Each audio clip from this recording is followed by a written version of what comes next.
Nous continuons avec le chapitre, la partie qu'est-ce que Linux, le choix de la distribution, comment installer Linux et comment l'utiliser et faire avoir une prise en main rapide. Qu'est-ce que Linux? Linux est le nom parfois donné à un système d'exploitation associant des éléments essentiels du projet GNU et d'un noyau Linux. Le noyau Linux est un noyau de système d'exploitation de type Unix. Le noyau Linux est un logiciel libre développé essentiellement en langage C par des milliers de bénévoles et salariés communiquant à travers Internet. Donc, en résumé, on a le noyau Linux qui est le cœur même du système d'exploitation qui gère le matériel, gère les processus et les interactions avec le matériel, les périphériques. Et au-dessus, on a les applications qui sont constituées du produit GNU et de quelques logiciels propriétaires. Donc, parfois, on dit Linux en faisant référence simplement au noyau et en oubliant le projet GNU. C'est pour cela que les éléments du projet GNU ont demandé à ce que, au lieu de dire Linux, qu'on dit GNU Linux. Et qu'est-ce que GNU veut dire? GNU veut dire GNU is not Unix. Nous allons venir dans plus en détail dans la suite. Un peu d'histoire. Il faut dire que vers la fin des années 70 et le début des années 80, le logiciel était devenu un enjeu pour le développement. Il y avait, c'était le début du développement de l'informatique et avec ça le développement du logiciel. Microsoft d'un côté qui développait des logiciels et Macintosh aussi d'un autre côté. Et les universitaires ont compris que avec ce gros développement, les grandes multinationales qui se mettaient dans la danse, il s'avérerait difficile d'avoir la connaissance facile. Donc c'est pour cela que il y a certains pionniers du logiciel tels que Richard Stallman, Andrew Tannenbaum, qui se sont lancés dans des projets de développer des logiciels où la source est disponible. C'est pour cela qu'en septembre 1983, Richard Stallman a lancé le projet GNU qui a vraiment vu les premiers développements en 1984. Maintenant, en 1991, le jeune Linus Torvalds a écrit le noyau de Linus qui a vraiment intéressé cette communauté qui avait pour objectif d'avoir un système d'exploitation libre, open source, dont la source est disponible. Donc c'est comme ça que l'histoire a pris et des milliers de développeurs bénévoles, salariés de par le monde, ils sont mis et aujourd'hui on a vraiment des systèmes d'exploitation convivial, des systèmes d'exploitation utilisés dans les serveurs, dans les data centers, des systèmes d'exploitation utilisés dans les smartphones.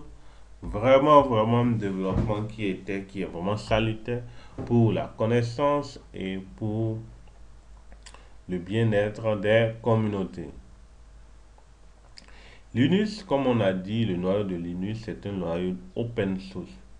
Vous pouviez le télécharger sur le site Linux Kernel, sur le site kernel.org.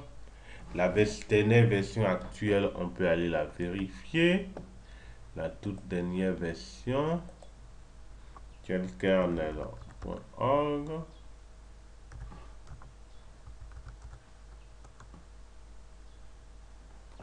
Là, on n'a pas l'internet. On revient. Sur kernel.org, vous avez la toute dernière version quand on a pris cette image. C'est la 4.6.3. Donc c'est un code assez professionnel, donc je vous invite à le parcourir pour pouvoir voir comment les professionnels écrivent du code clean. Maintenant, souvent vous allez entendre parler de distribution Linux. On a parlé du noyau maintenant, on a parlé du projet GNU. Mais souvent on entendrait parler de distribution. Distribution GNU, Linux, etc. Qu'est-ce que ça veut dire? En fait, certaines entreprises, certaines universités ont customisé, c'est-à-dire personnalisé Linux. Donc ils prennent le noyau, ils prennent quelques projets de quelques logiciels du projet GNU. Ils construisent eux-mêmes des projets, des logiciels, ils personnalisent l'interface graphique et là, ils ont leur distribution. Donc, ça peut être payant, comme ça peut être gratuit, ils peuvent fournir des services. Et c'est pour ça que vous avez énormément de distributions Linux. Énormément. Donc, vous en aviez par exemple l'un des plus populaires, Linux from Scratch, qui est en fait un livre qui vous aide vous-même à pouvoir construire votre propre Linux. Donc, le projet, il y a LFS qui est le livre principal, il y a Beyond Linux from Scratch qui vous aide vraiment à pouvoir construire votre propre Linux. Donc, je vous invite à consulter ce bouquin et à vous y mettre. Nous ferons très bientôt un exposé dessus pour vous aider à prendre en main ce Linux. Il y a aussi la distribution la plus populaire qui est le projet Debian, qui est une association de personnes ayant une cause en commun, fait un système d'exécution libre. Le système de Debian utilise le noyau Linux. Tous ont le noyau Linux. La plupart des outils et logiciels dans Debian proviennent du projet GNU. Vous avez aussi Red Hat, qui est la version la plus populaire de Linux propriétaire, de Linux payant, pas propriétaire, payant Open Source Studio, qui est leader sur le marché du libre et propose des solutions payantes basées sur le concept de l'open source. Vous avez beaucoup d'autres distributions telles que Slackware, une des plus anciennes qui est encore en développement, SUSE Linux, Arch Linux, OpenSUSE, Fedora, Manjaro, Mandriva, Magia, Ubuntu, qui fera l'objet de notre étude. Nous allons étudier Ubuntu, PC Linux et la liste est vraiment bien longue. L'une des distributions les plus populaires qui se trouve dans tous nos smartphones, nos smart TV, c'est Android, maintenu par Google. Donc nous l'avons choisi Ubuntu. Ubuntu qui est une distribution commerciale fournie par l'entreprise Canonical, dérivée de Debian. Orientée grand public à l'origine, elle existe maintenant en version entreprise. Elle est rapide, séduisante, une interface graphique très ergonomique.